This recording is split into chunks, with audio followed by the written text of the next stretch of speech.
Entre la mi-janvier et le début février 1945, l'Union soviétique lança la périlleuse offensive de la Vistule-Oder, qui allait marquer un tournant dans le déroulement de la Seconde Guerre mondiale. En moins d'un mois, l'armée rouge traversa la plaine polonaise depuis la Vistule jusqu'à la ligne Oder-Neisse, se positionnant à seulement 60 km de Berlin. Le cauchemar d'Adolf Hitler devenait réalité. L'ennemi se rapprochait de plus en plus de la capitale allemande, et ses rêves de victoire semblaient s'évanouir. Guidé par le chaos, le Führer prit une décision controversée. Nommé Heinrich Himmler, commandant en chef du groupe d'armée de la Vistule.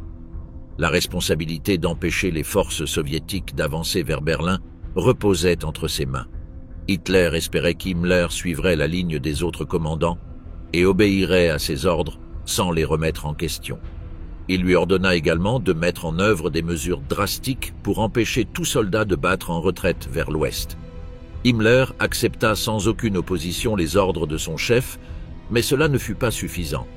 Le premier défi du nouveau commandant en chef n'était autre que l'opération Solstice. Cependant, Himmler savait que s'il voulait l'emporter, il devait analyser le contexte dans son ensemble.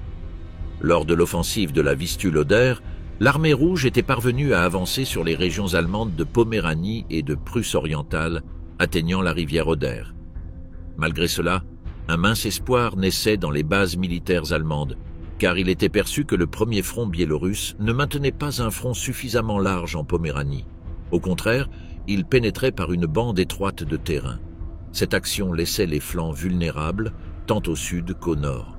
Celui qui détecta cette faiblesse fut le célèbre général Heinz Guderian. Après plusieurs heures d'évaluation du panorama militaire, il comprit que la meilleure façon d'exploiter les failles soviétiques était d'exécuter une grande offensive contre le premier front biélorusse, dans le but d'isoler les forces d'avant-garde de Georgi Zhukov à l'est de l'Oder. Ainsi, les Allemands attaqueraient depuis Stargard au nord et depuis Glogau en Silésie et Guben dans le Brandebourg au sud. Néanmoins, Guderian savait que chaque décision devait conduire à un succès assuré. Autrement, l'armée rouge prendrait Berlin et la puissance allemande s'effondrerait. Pour y parvenir, il était conscient qu'il avait besoin de davantage d'hommes. C'est pourquoi il demanda l'évacuation urgente de la poche de Courlande, près de la Lettonie, afin de libérer les divisions piégées sur place. Il retira également des troupes d'Italie et de Norvège et ordonna à la 6e armée blindée SS, dirigée par Sepp Dietrich, d'abandonner la Hongrie. Cela lui valut cependant une réprimande de la part de Hitler, qui s'opposait à l'idée d'affaiblir la Courlande et le territoire hongrois. Ce qui s'ensuivit fut une discussion intense et accablante. Lorsqu'ils parvinrent enfin à un accord, un nouveau point de discorde surgit. Guderian rejetait la nomination d'Himmler comme commandant et demanda qu'il soit remplacé dans l'opération Solstice par Walter Wenck. Malgré ses nombreuses plaintes, le chef suprême du Troisième Reich finit par céder. Même ainsi, l'opération Solstice devint une contre-attaque plus limitée que prévue à l'origine. Elle allait impliquer les 3 corps de la 11e armée blindée SS, stationnés en Poméranie, qui affronteraient les pointes de lance du premier front biélorusse. Finalement, les forces allemandes commencèrent l'attaque le long d'un front d'environ 50 km autour de Stargard, avançant vers le sud-est en direction d'Arnswald. De son côté, Zhukov était au courant de la concentration de forces allemandes pour affronter la 2e armée blindée de la Garde et la 61e armée. Cependant, il ignorait le moment exact de l'attaque ainsi que son ampleur réelle. Pendant ce temps, au haut commandement soviétique, la Stavka s'inquiétait. Bien qu'elle disposât d'informations clés, le Troisième Reich avait déployé 13 divisions entre Berlin et les principales forces de l'armée rouge, et 33 autres s'étaient concentrées en Poméranie. Ces données ne faisaient que confirmer la possibilité latente d'une attaque allemande imminente contre le flanc nord du premier front biélorusse. Février 1945 avançait et l'opération Solstice commençait à prendre forme. Guderian souffrait du passage des jours en constatant que les 1200 chars assignés n'arrivaient pas en raison du manque de trains disponibles. Une situation similaire se produisait avec les munitions et le carburant, qui ne suffiraient que pour 3 jours de combat. De plus, des centaines de milliers de soldats étaient morts durant les premiers jours de l'année, ce qui représentait une perte significative dans la planification de l'offensive. Néanmoins, la situation n'était guère meilleure du côté soviétique. Bien que les premiers et deuxièmes fronts biélorusses fussent des forces imposantes, l'offensive de la Vistule-Oder avait entraîné d'énormes pertes humaines. Rien qu'en janvier, les Soviétiques avaient perdu plus de 5000 véhicules blindés de combat et près de 2000 canons et mortiers. À ce malheur s'ajoutait le manque d'armes antiaériennes dû au goulet d'étranglement logistique rencontré dans la phase finale du conflit. Le 15 février 1945, les forces allemandes lancèrent l'opération Solstice lorsque la division SS Norrland, appartenant au corps central, attaqua en direction d'Arnswald. L'assaut fut un succès car la 60e armée fut prise par surprise, permettant à l'avant-garde allemande de sécuriser la position convoitée et de relayer sa garnison. Toutefois, malgré cette première victoire, toutes les unités allemandes n'étaient pas prêtes pour le début de l'offensive, et le niveau de protection des ponts de Stettin n'était pas celui espéré au départ. Le 16 février, le 3e corps blindé SS élargit le corridor central et parvint à repousser une partie du front soviétique de plus de 8 km. Zhukov, surpris, cherchait une réponse. Cependant, après une puissante offensive, les plans de Guderian et Wenck commencèrent à être compromis. Le 39e corps blindé ne parvint pas à atteindre le lac Plön, car il se heurta à la formidable résistance de la 2e armée blindée de la garde soviétique, qui l'obligea à s'arrêter à environ 70 km de Kustrin. Néanmoins, les Allemands réussirent à reprendre Salentin et Mucherin dans le comté de Stargard, ainsi que la ville de Pyritz. Quelques dizaines de chars Tiger II détruisirent de nombreux blindés et canons anti-chars soviétiques. Toutefois, plusieurs Tiger II furent également neutralisés sur le champ par la défense soviétique. Malgré les petits triomphes allemands, la résistance soviétique ne cédait pas et savait que les forces ennemies étaient décimées. Elle ne pourrait donc pas soutenir une offensive prolongée. Le 17 février, le général Wenck fut grièvement blessé dans un accident de voiture et il fut remplacé par Hans Krebs. Cet épisode représenta pour le commandement allemand une immense perte d'initiative. De son côté, Zhukov profita du mauvais moment moral de l'ennemi et envoya la 3e armée de choc, ce qui provoqua l'enlisement de l'offensive allemande. En raison de ce changement dans l'initiative du combat le 18 février, le groupe d'armées Vistule décida d'arrêter l'opération Solstice. En raison du manque de transport et de carburant mentionné précédemment, une grande quantité d'armement lourd dut être abandonnée sur le champ de bataille. Bien que les plans allemands ne se soient pas déroulés comme prévu, ils parvinrent à obtenir un léger bilan positif. Après 4 jours de combats intenses, la région de Poméranie se transforma en un immense bourbier, rendant tout type de déplacement extrêmement difficile. La Stavka comprit qu'une attaque proche de Berlin serait hautement compliquée sans d'abord sécuriser entièrement la région poméranienne. Ce retard donna au Troisième Reich un temps précieux pour préparer ses défenses à proximité de la rivière Oder. Même ainsi, Hitler commença à douter tant de la capacité de Himmler à diriger une offensive que de l'intelligence de Guderian, car le déroulement de l'armée allemande avait été bien différent de ce qu'il avait imaginé pour cette opération. Le dernier coup de la Wehrmacht. Au début du mois de mars 1945 eut lieu l'opération Réveil de printemps, également connue sous le nom d'offensive du lac Balaton. Cet épisode de la Seconde Guerre mondiale a été oublié et très peu mentionné lorsqu'on évoque le conflit. Pourtant, à l'époque, il fut d'une grande importance, car il s'agissait de la dernière grande offensive de l'Allemagne qui, malgré son affaiblissement, utilisa près de 500 000 hommes, environ 1000 chars, un peu moins de 6000 canons et 850 avions. Le Troisième Reich misait énormément sur cette offensive, car le contexte mondial n'était en rien favorable. À la fin de l'année 1944, il n'avait pas réussi à résister aux assauts soviétiques et entamait l'année 1945 complètement encerclé. À l'ouest, sa ligne défensive se trouvait dans un état semblable à celui de 1939 avant le début de la guerre. Toutefois, sur le front de l'Est, il disposait d'un mince avantage qui lui apportait un minimum d'optimisme. Après la perte de la Vistule, Joseph Goebbels lui-même nota dans ses écrits sa profonde inquiétude, admettant que cet événement marquait un précédent sombre et que les espoirs de gagner la guerre commençaient à s'évanouir.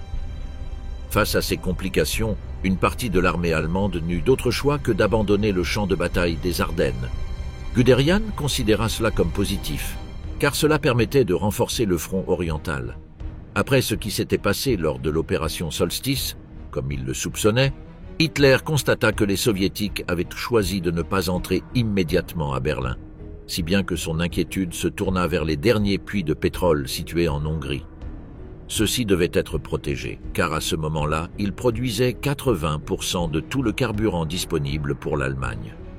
Pour cette raison, avec ses généraux, il envisagea l'idée de lancer une offensive qui repousserait les Soviétiques jusqu'au fleuve Danube et permettrait d'établir une position défensive plus sûre pour protéger le pétrole hongrois. Comme nous l'avons mentionné plus haut, le Troisième Reich jouait le destin de la Seconde Guerre mondiale dans cette opération et soupçonnait qu'une défaite le laisserait au bord du gouffre. Pour affronter cet affrontement capital, il fit appel aux meilleures forces dont il disposait.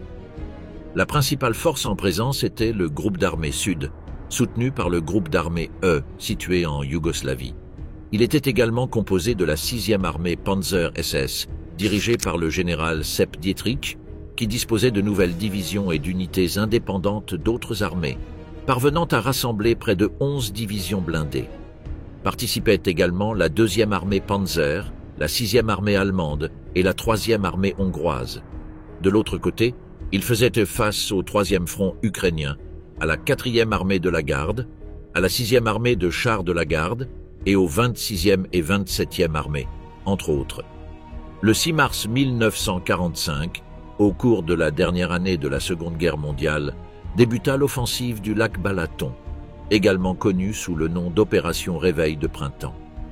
La 6e armée Panzer SS avança avec la division SS Leibstandart et d'autres divisions tant allemandes que hongroises. Les rangs du Troisième Reich progressaient avec tout l'engagement requis, mais durent rapidement s'arrêter et retourner à leurs positions initiales. Les réserves de carburant étaient extrêmement limitées et, de plus, de fortes pluies tombèrent sur le sol hongrois, transformant le terrain prévu pour la bataille en un champ de boue. Après quelques jours en position de garde, ils réalisèrent une performance surprenante face aux lignes soviétiques de l'avant-garde, ce qui leur permit de percer la défense au sud-ouest de la ville de Székesfehérvár. Cependant, à ce stade de la guerre, les hommes d'Hitler étaient déjà habitués à ce que les moments de joie soient de courte durée. Rapidement, les forces soviétiques résistèrent avec acharnement et persistance à l'avance allemande. La 2e armée Panzer, avec la 16e division de grenadiers SS Reichsführer SS, avança depuis Nagybajom vers Kaposvár, mais cette unité ne disposait pas de chars, si bien que 5 heures à peine après le début de l'attaque, elle fut surpassée par les forces soviétiques. Bien que l'échec allemand commençât à se dessiner, Hitler ordonna à Sepp Dietrich de poursuivre l'offensive, même si celle-ci était irrémédiablement bloquée. De son côté, le maréchal soviétique Fyodor Tolboukhin demanda à la Stavka l'autorisation d'utiliser les forces du 3e front ukrainien, qui étaient réservées pour une offensive sur Vienne. Cependant, Staline refusa catégoriquement, exigeant de Tolboukhin qu'il s'en tienne aux forces disponibles. Tolboukhin s'attendait à cette réponse et avait donc préalablement conçu un système de défense composé de fils barbelés, de pièges anti-chars et d'inondations du terrain. Grâce à cela, il ralentit l'avance de l'ennemi, les soldats allemands s'enfonçant dans la boue. À cela s'ajouta l'utilisation de canons lourds, avec lesquels il parvint à détruire plusieurs chars allemands. Les rangs allemands se déplaçaient avec une extrême lenteur, ce qui permit à Tolboukhin de lancer la supériorité numérique du 3e front ukrainien, composé d'environ 30 divisions. Ces unités exécutèrent de brutales contre-attaques frontales qui, bien qu'elles aient causé certaines pertes soviétiques, n'étaient en rien comparables aux énormes pertes allemandes, tant en morts qu'en prisonniers. De cette façon, l'armée rouge parvint à stopper l'avancée ennemie, forçant les chars allemands à se positionner à 32 km du Danube. Cette distance fut la plus proche qu'ils atteignirent de leur objectif, précisément sur un saillant à l'extrême sud de leurs positions initiales. Le 8 mars, l'Oberkommando des Heer ordonna d'envoyer les réserves du groupe d'armée sud sur le front, mais cela ne produisit aucun changement dans le dénouement de l'affrontement. Le 15 mars, la 6e armée Panzer SS reçut un ordre de l'Oberkommando des Heers consistant à stopper l'offensive soviétique pour ensuite passer à la défensive.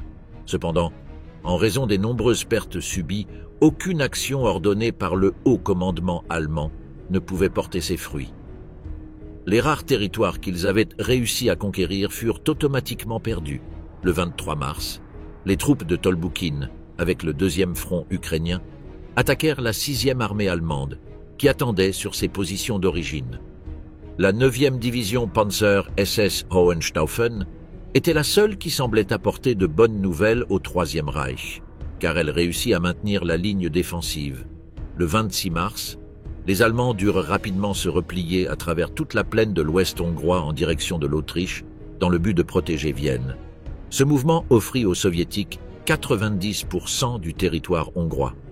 Finalement, l'offensive du lac Balaton se transforma en un véritable échec.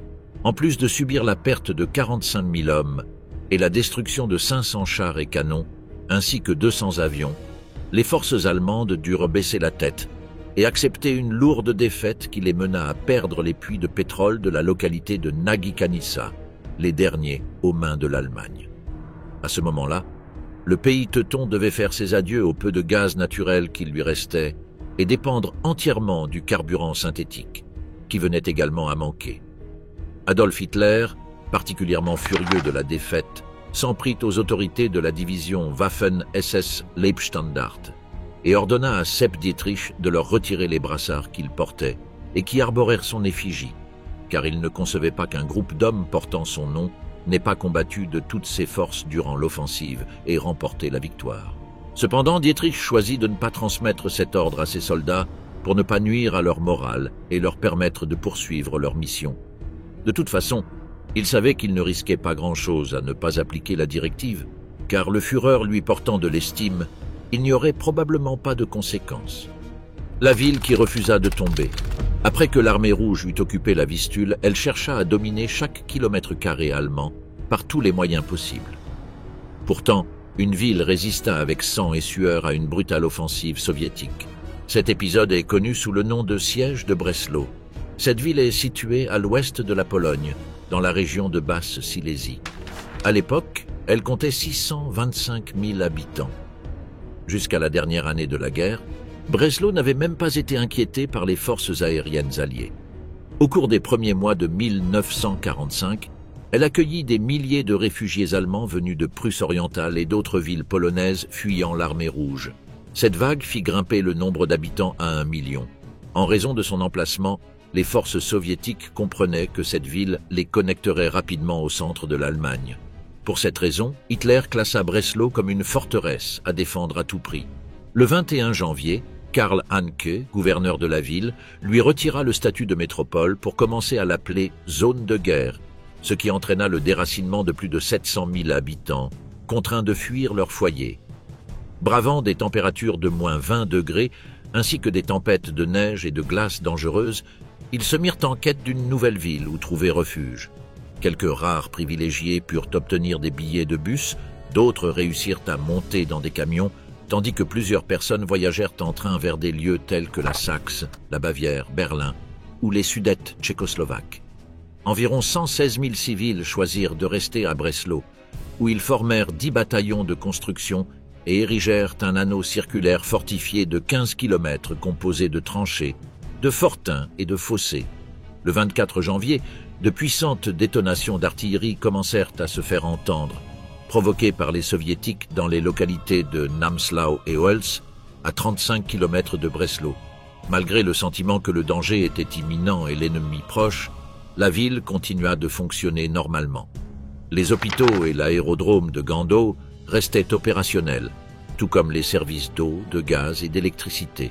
La seule personne à évoquer la reddition fut le deuxième maire, Wolfgang Spielhagen, qui fut d'abord arrêté, puis exécuté pour trahison. Quoi qu'il en soit, l'armée allemande savait que le calme ne durerait pas éternellement et commença donc à préparer le terrain pour se défendre contre l'expérimentée armée rouge. Pour cela, la Wehrmacht mit à disposition du général Johannes Krause 50 000 hommes, dont 35 000 soldats réguliers et 15 000 miliciens, équipés de 100 pièces d'artillerie réparties en 32 batteries, avec des calibres allant de 210 à 70 mm. Il disposait également de 7 chars Panzer IV et II. Le siège de Breslau commença le 13 février 1945. Le premier front ukrainien fut chargé de lancer le premier bombardement. accompagné par l'armée de l'air soviétique, qui largua une grande quantité d'explosifs sur la ville. À mesure que la situation se tendait, certaines divisions soviétiques traversèrent l'Oder à différents endroits et, dans un mouvement d'encerclement, occupèrent les localités de Sakro, Hunsfeld et Görlitz. Les jours passaient lentement et le 16 février, les forces allemandes débattaient de la meilleure manière d'affaiblir l'étau soviétique. Un groupe d'ingénieurs proposa d'envoyer 3 mines marchandes téléguidées Goliath, sorte de petits chars télécommandés. Elles furent dirigées vers un pont sur l'Oder en direction de Piekewitz et firent sauter toute l'infrastructure. En conséquence, de nombreuses troupes ennemies restèrent piégées de l'autre côté de la rive. Les Allemands les prirent en embuscade et anéantirent tous les soldats soviétiques qu'ils rencontrèrent. En réponse, un groupe de soldats de l'armée rouge lança un assaut contre le parc sud et le dépôt de bus. Cependant, cela ne représenta aucun danger pour la Wehrmacht, puisque des adolescents des jeunesses hitlériennes se défendirent avec leurs armes, provoquant la fuite de l'ennemi avec pas moins de 100 morts. Contre toute attente, Breslau résistait, et toute tentative de la réduire semblait vaine. Le mois de février se terminait et le scénario militaire n'était pas favorable au Troisième Reich. Pourtant, cette localité de Basse-Silésie parvenait à supporter les assauts de l'armée rouge. Les troupes du 26e régiment de parachutistes furent essentielles pour maintenir la possession de Breslau après avoir atterri à bord d'avions Junkers Ju-52, transportant de grandes quantités de ravitaillement, comme de la nourriture et des munitions. Elles contribuèrent également à évacuer plus de 5700 blessés. Durant les derniers jours de février, la plupart des combats se concentrèrent sur les collines de Liebitz. Là, le régiment SS de grenadiers Besslein repoussa un nombre incalculable d'attaques ennemies. Leur performance leur valut une reconnaissance nationale avec des titres de journaux et à la radio proclamant « Ici se trouvait le régiment Besslein des SS ». Toute la ville de Breslau était unie pour résister à la puissance soviétique. Sur la ligne de 2 km entre le Südpark et la rue Hindenburgplatz, l'armée rouge se heurta aux positions allemandes. Malgré diverses tactiques, comme incendier des maisons et des immeubles pour tuer les défenseurs, l'excellent travail des pompiers de la ville permit d'éteindre les incendies et de neutraliser les plans soviétiques. Les hommes de Staline cherchaient divers moyens de briser Breslau. L'un d'eux consistait à diffuser de fausses informations via haut-parleurs. Un des exemples les plus connus fut lorsqu'un groupe de soldats soviétiques lança l'annonce suivante « Habitants de Breslau, l'heure de la libération est arrivée. 2 divisions blindées, déjà vétérans de l'Est, ont brisé le siège au sud de Breslau. Dépêchez-vous de sortir vers la partie méridionale de la ville pour tendre la main à vos libérateurs. » Les habitants étaient déjà habitués à ce genre de manœuvre, si bien que seuls quelques-uns crurent au mensonge et furent aussitôt bombardés par l'artillerie. Au début de mars 1945, le général Hermann Niehoff fut nommé par Hitler nouveau chef de la forteresse de Breslau. Une de ses initiatives les plus controversées fut d'incendier des pâtés de maisons entiers pour ralentir l'avancée ennemie, l'obligeant à se déplacer parmi les décombres. Le 6 mars, 1000 avions de l'armée rouge ravagèrent le centre-ville de Breslau. Ce même jour, les régiments d'infanterie Sauer et Wels réussirent à détruire 100 chars soviétiques. Cependant, un fait honteux pour les soldats soviétiques se produisit également. Ils furent repoussés par les jeunesses hitlériennes, représentées par des enfants de 12 et 13 ans. Le 1er avril 1945 arriva avec un nouveau bombardement massif soviétique qui détruisit 80% des bâtiments et anéantit 35% du personnel des pompiers. Malgré l'énorme sacrifice de la population de Breslau, la situation devenait très difficile. En même temps, les premières tranchées des parachutistes allemands tombèrent. Ils furent réduits au silence, tout comme leurs canons de 88 mm. Le 8 avril, une nouvelle attaque aérienne détruisit les tours de la cathédrale. Malgré une résistance acharnée, la forteresse commençait à être détruite. Cependant, le 1er mai, jour où Adolf Hitler se donna la mort, Breslau se battait toujours pour son honneur. En apprenant que l'Allemagne négociait sa capitulation, certaines autorités locales tentèrent de conclure une reddition avec l'armée rouge. Niehoff tenta de s'y opposer, mais face aux demandes insistantes, il ordonna le 5 mai que des drapeaux blancs soient tissés.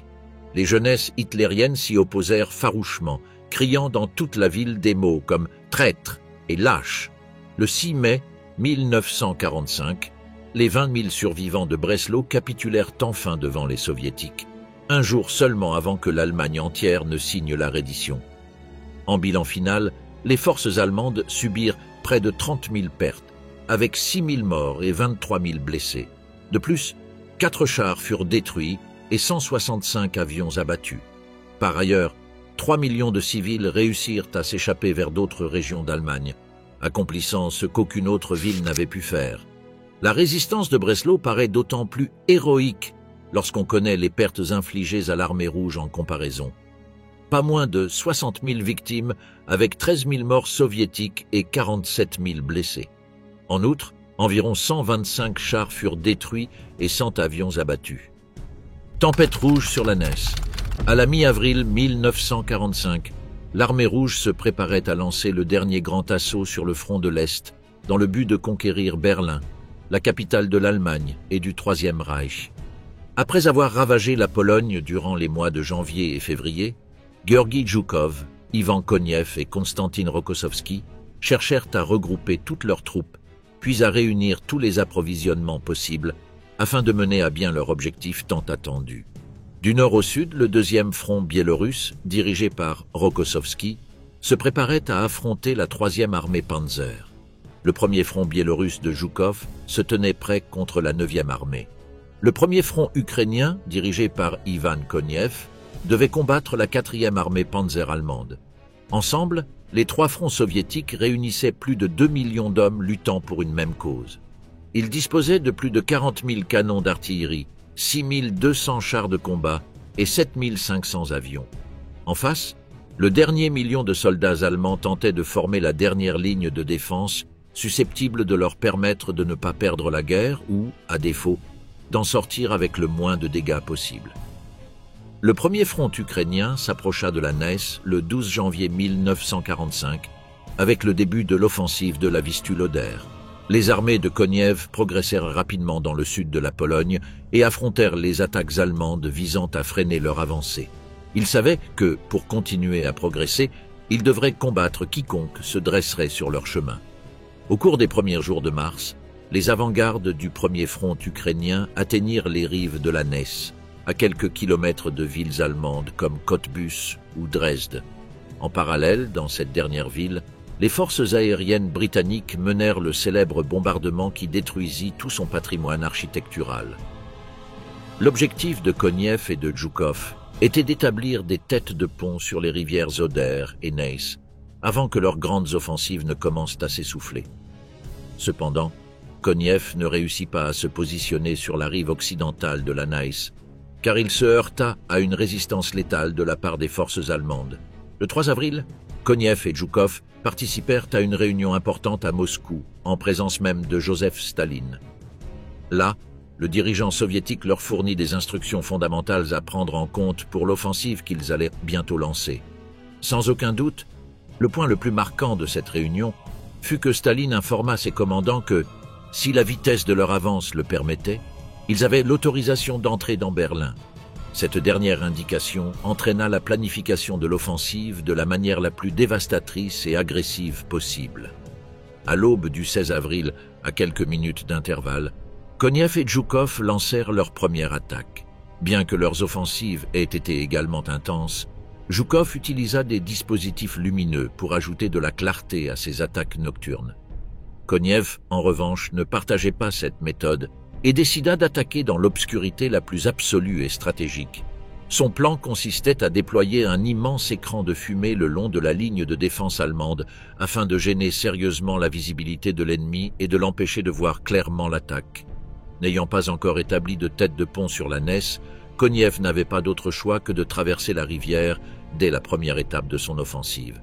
Pour cela, le premier front ukrainien disposait de milliers de bateaux de toutes sortes.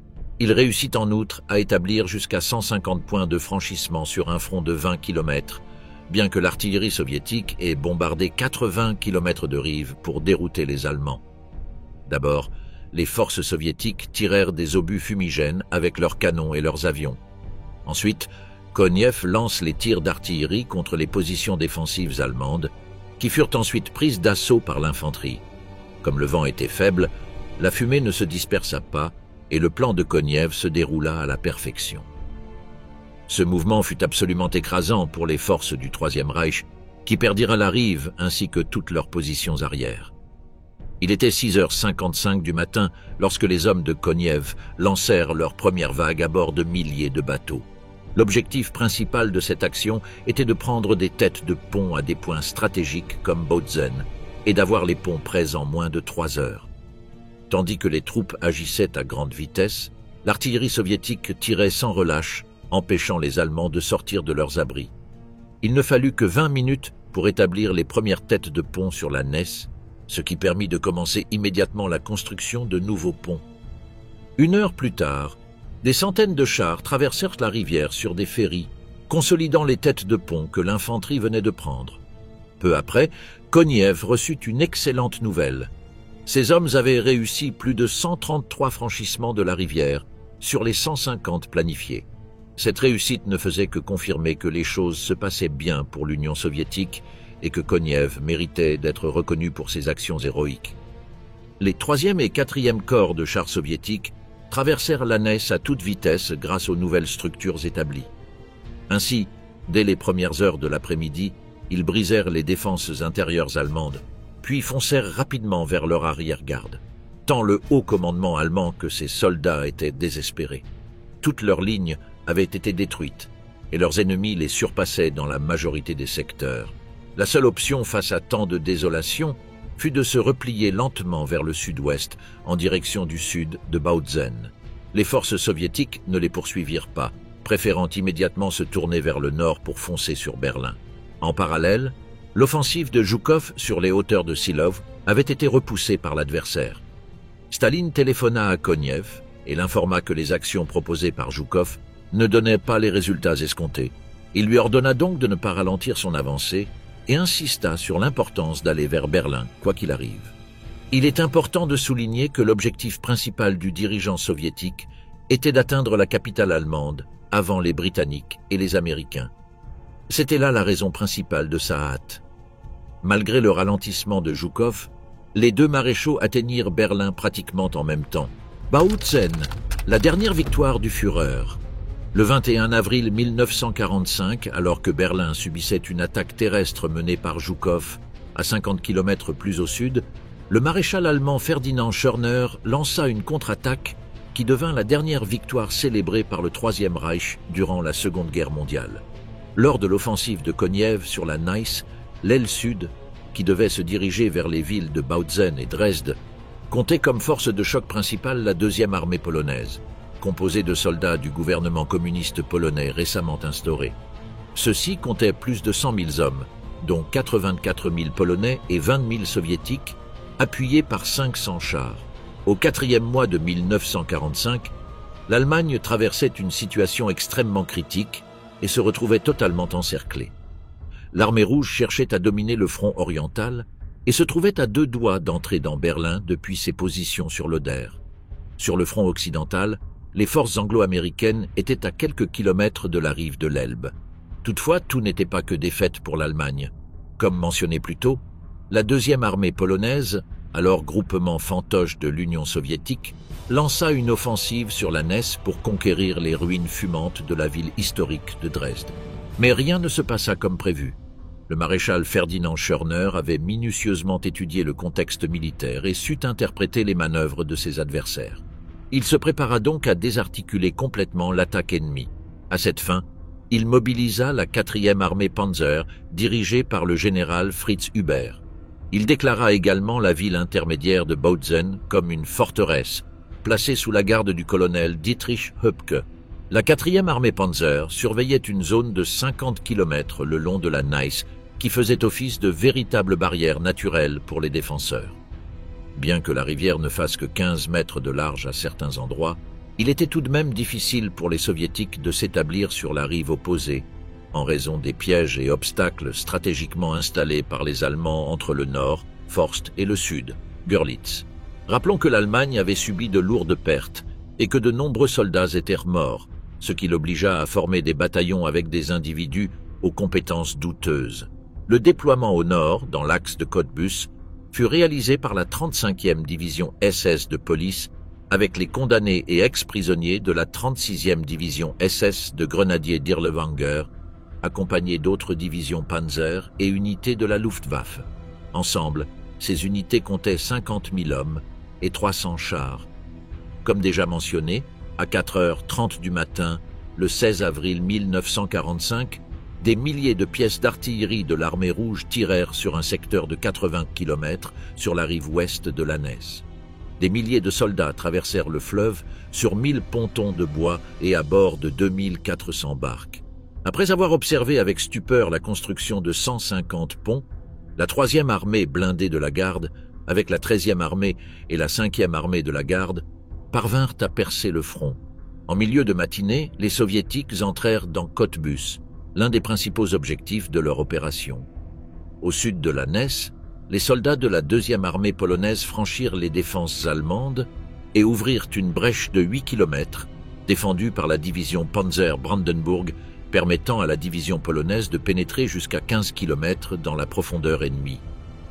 Le 17 avril, les troupes polonaises remportèrent un nouveau succès en s'emparant de Niewski. Le lendemain, elles pénétrèrent à Weissenberg, à 27 km de leur point de départ. Dans la nuit du 18 avril 1945, à 22h, les avant-gardes du 7e corps mécanisé atteignirent les abords orientaux de Bautzen. Les défenses allemandes furent repoussées jusqu'au centre-ville, poussant Höpke à ordonner d'incendier les bâtiments voisins pour retarder l'entrée soviétique autant que possible. Cette tactique s'avéra efficace, les troupes de Staline étant bloquées pendant plusieurs jours glaciales, tandis que les Allemands recevaient du renfort grâce au ravitaillement largué par la Luftwaffe. Ivan Koniev ordonna au général Karol Swierczewski, commandant la 1re armée polonaise, de soutenir l'assaut contre Bautzen. Swierczewski ignora l'ordre et poursuivit en ligne droite vers Dresde, dans l'espoir de remporter une grande victoire pour la Pologne, après tant de défaites depuis 1939. Il avança donc vers l'ouest, sans se rendre compte qu'à ses flancs se trouvaient de nombreuses unités de la 4e armée Panzer, prêtes à contre-attaquer. Après avoir désobéi à Koniev, la 1re armée polonaise vit 17 charpenters de la division Panzer Hermann Göring tendre une embuscade au corps blindé polonais à hauteur de Kodersdorf, détruisant 60 véhicules, dont 4 lourds IS-2 Staline. À l'aube du 21 avril, la 4e armée Panzer exploita la vulnérabilité manifeste de la 2e armée polonaise. À l'ouest de Bautzen, la division Panzer Brandenburg lança une attaque depuis le nord. La 17e division d'infanterie attaqua depuis le sud, piégeant en tenaille la 294e division de fusiliers à Weissenberg, qu'elle encercla et anéantit complètement avant de libérer la ville. Simultanément, la 20e division Panzer, postée au sud de Bautzen, attaqua de flanc et atteignit les faubourgs, libérant la garnison assiégée en suivant le cours de la Spree. Au même moment, la 21e division Panzer effectuait une action similaire à l'ouest, fermant toute voie de sortie et occupant Malschwitz. Plus de la moitié de la 2e armée polonaise se retrouva isolée sur la route de Dresde. Le plus tragique dans cette situation fut que le général Karol Swierczewski s'enferma dans son QG mobile pour s'enivrer, refusant de répondre aux appels de ses supérieurs. Le maréchal Koniev envoya un inspecteur, le général Ivan Petrov, pour enquêter. En voyant la situation déplorable, Swierczewski fut relevé de ses fonctions et remplacé par le général Ivanovich Kostylev. Bien que l'armée polonaise ait reçu l'ordre de faire demi-tour vers Bautzen, la ville était déjà assiégée de toutes parts par les 20e et 21e divisions Panzer, qui libérèrent également le village de Niederkaina. Avant de fuir cette localité, les soviétiques enfermèrent 250 prisonniers de la Volkssturm dans une église, y mirent le feu et les assassinèrent tous. Le 23 avril, les forces soviétiques lancèrent une contre-attaque pour reprendre Bautzen. Cependant, la division Panzer Hermann Göring surgit par surprise et repoussa l'assaut, détruisant une dizaine de chars T-34-85. Ce même jour, des unités allemandes lancèrent plusieurs embuscades contre les 5e et 8e divisions d'infanterie polonaises, en retraite sur l'autoroute menant à Dresde.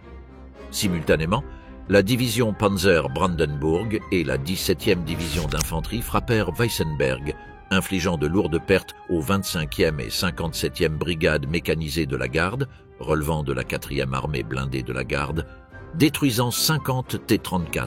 Le 24 avril, un groupe de soldats de la division Panzer Hermann Göring fit plusieurs prisonniers polonais et, par hasard, mit la main sur des documents contenant le plan d'évacuation de la 9e division d'infanterie polonaise. Grâce à ces informations, des parachutistes allemands intervinrent à temps pour bloquer leur passage, piégeant la division dans un périmètre entre Crostwitz, Kuckau et Panschwitz, ce dernier connu comme la vallée de la mort, à 16 km au nord-ouest de Bautzen. Le 26 avril 1945, la 9e division d'infanterie polonaise y fut complètement anéantie. Le lendemain, le 27 avril, la contre-offensive de la 4e armée Panzer s'arrêta sur une ligne entre Kaslau-Neschwitz et Königswarta, à 17 km de Bautzen. Cette victoire allemande n'était pas anodine. Bien qu'elle ne fût pas décisive dans une guerre sur le point de s'achever, elle permit au Troisième Reich de terminer le conflit en contrôlant Bautzen, Dresde et de vastes territoires de Saxe. Cela facilita la fuite de milliers de soldats et civils vers l'ouest, où ils purent se rendre aux alliés occidentaux. Lors de la bataille de Bautzen, la Pologne perdit 5000 hommes et 20 000 furent blessés, portés disparus ou faits prisonniers. Les Soviétiques eurent 3500 morts, 200 chars polonais et 120 Soviétiques furent laissés sur le champ de bataille. À l'opposé, l'Allemagne déplora 6500 pertes, morts, blessés, disparus ou capturés. La défaite de la 2e armée polonaise fut la plus sanglante depuis la bataille de la Bzura en 1939. Contrairement à ses ennemis, la 4e armée Panzer put célébrer cette victoire comme la dernière remportée par les forces militaires du Troisième Reich.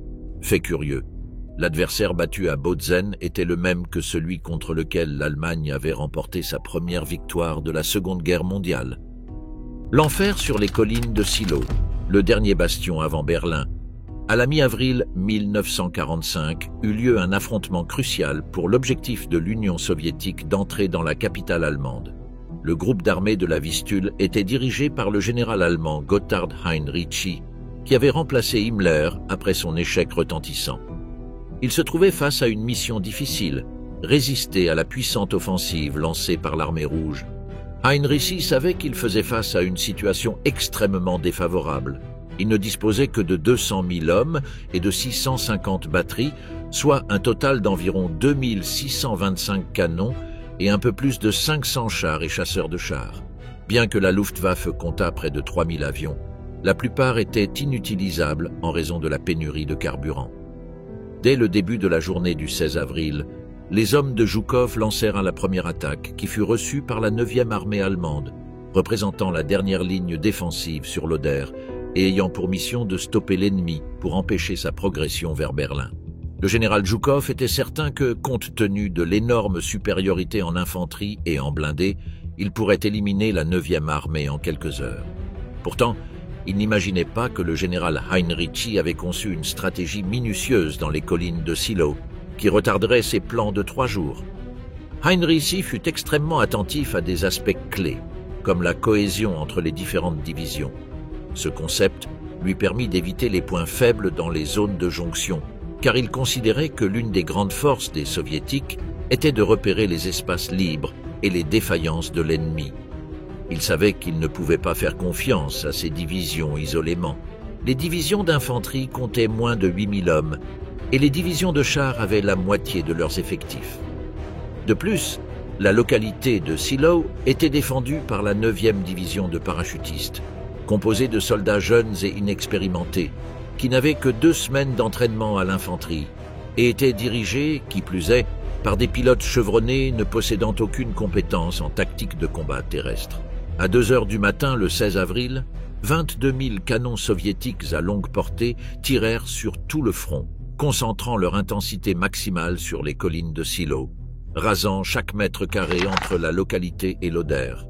À chaque seconde qui passait, Zhukov ne comprenait pas comment ses adversaires pouvaient ne pas se rendre.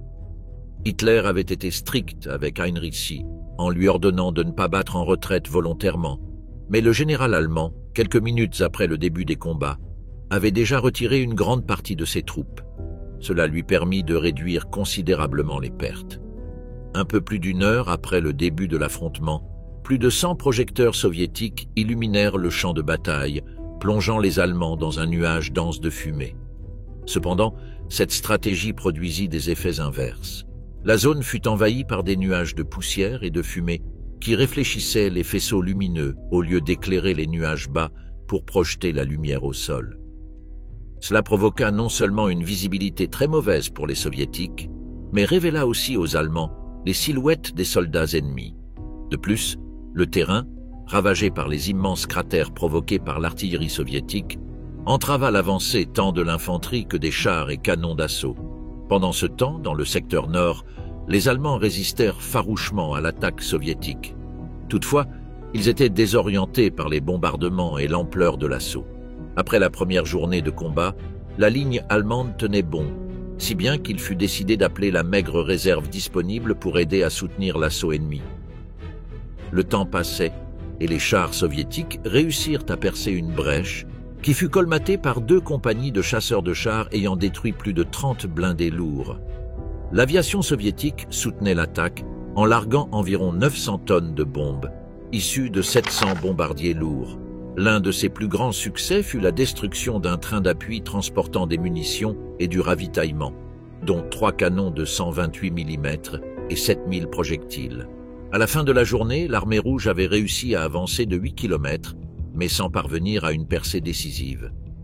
La bataille se poursuivit avec une grande intensité, chaque camp luttant pour ses objectifs. La 5e armée de choc attaqua avec 5 divisions en première ligne, soutenues par des chars IS-2 et T-34-85, qui s'enfoncèrent dans un nuage de fumée provoqué par le bombardement préalable à l'offensive. Les Allemands en profitèrent pour contre-attaquer avec brutalité.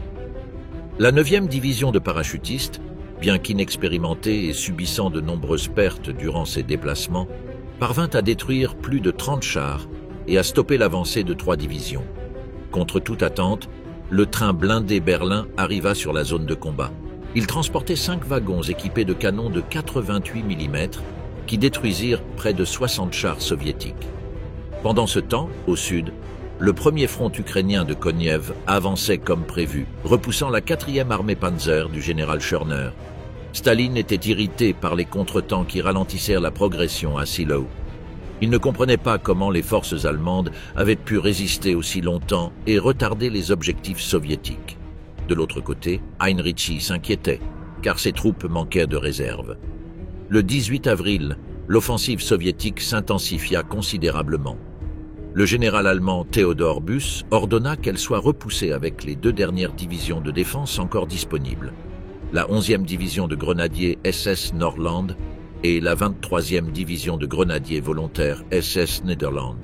Celles-ci ne parvinrent toutefois qu'à ralentir la progression soviétique. À l'aube du 19 avril, le front de l'Est avait cessé d'exister en tant que tel. Il ne restait plus que des fragments dispersés de chaque division. Néanmoins, les forces soviétiques avaient subi de lourdes pertes, 20 000 hommes entre morts et blessés, ainsi que plus de 2800 chars détruits.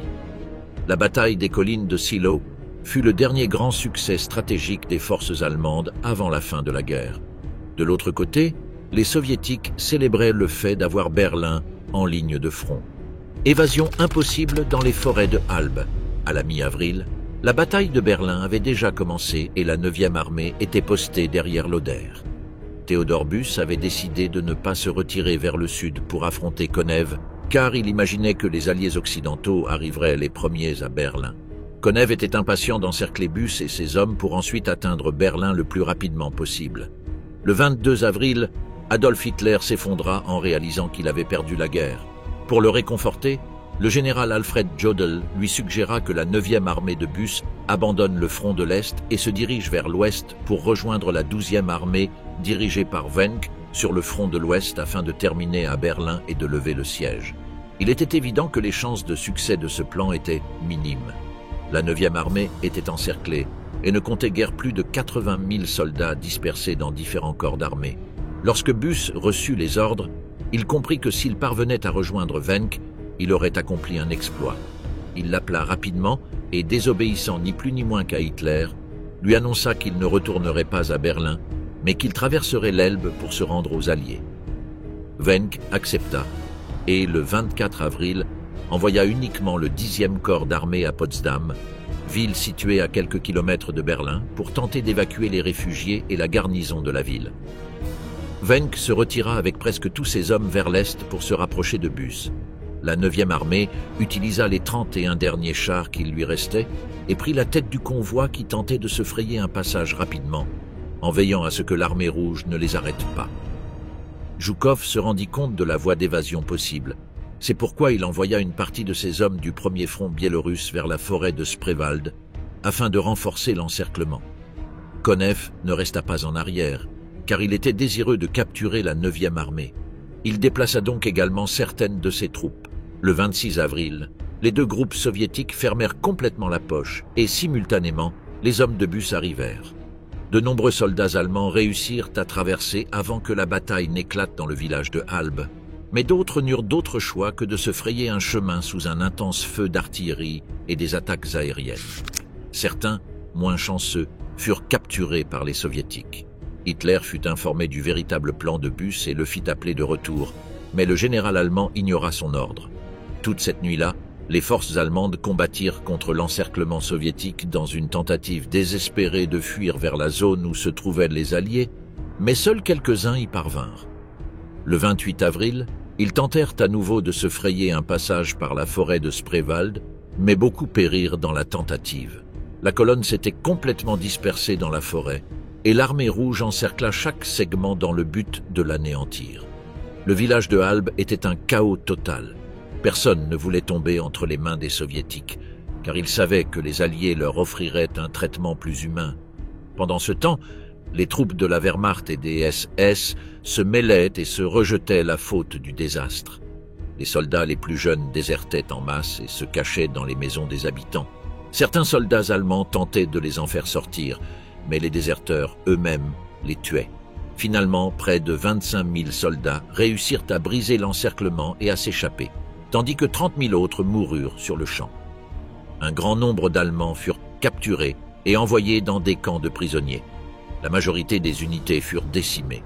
La 32e division SS de grenadiers Panzer avait commencé la retraite avec 20 000 hommes, mais 10 jours plus tard, elle en comptait 5 000 de moins. Seuls 2 chars Tiger continuèrent jusqu'au bout. Les troupes allemandes aidèrent les civils à évacuer la zone lors des différentes tentatives de percée. Bien que le contingent principal de troupes ait réussi à fuir avec les habitants du village jusqu'au 28 avril, certains soldats allemands restèrent dans la zone jusqu'au 1er mai, lorsqu'ils réussirent enfin à déjouer l'encerclement soviétique. Après plusieurs jours à parcourir de longs sentiers, affrontant des combats, sans pouvoir dormir et traversant même des rivières glacées à la nage, Busse et ses hommes parvinrent à rejoindre la 12e armée dirigée par Wenck. La majorité des soldats étaient complètement épuisés. Beaucoup s'évanouirent. Néanmoins, ils ne purent s'arrêter pour se reposer car les soviétiques se rapprochaient et toute pause signifiait la mort. Seulement 2 jours plus tard, c'est-à-dire le 30 avril. Swing, après un immense et brutal effort, ils réussirent à établir un contact avec les Américains. Cependant, au grand regret de Busse et de Wenck, les Américains rejetèrent la majorité de leurs soldats, qui finirent par tomber entre les mains des Soviétiques. On estime que sur les 200 000 soldats allemands encerclés par les Soviétiques dans la poche de Halbe, seulement 40 000 réussirent à atteindre la position de la 12e armée, tandis qu'environ 120 000 furent faits prisonniers et environ 60 000 moururent. En constatant que les troupes de Busse et de Wenck ne défendraient finalement pas la chute de Berlin, Hitler reçut le conseil d'abandonner la capitale allemande. Le Führer rejeta la suggestion et, comme on le sait, se donna la mort. Nous sommes arrivés à la fin. Merci de nous avoir accompagnés dans ce parcours à travers les dernières grandes offensives du front de l'Est. À la prochaine.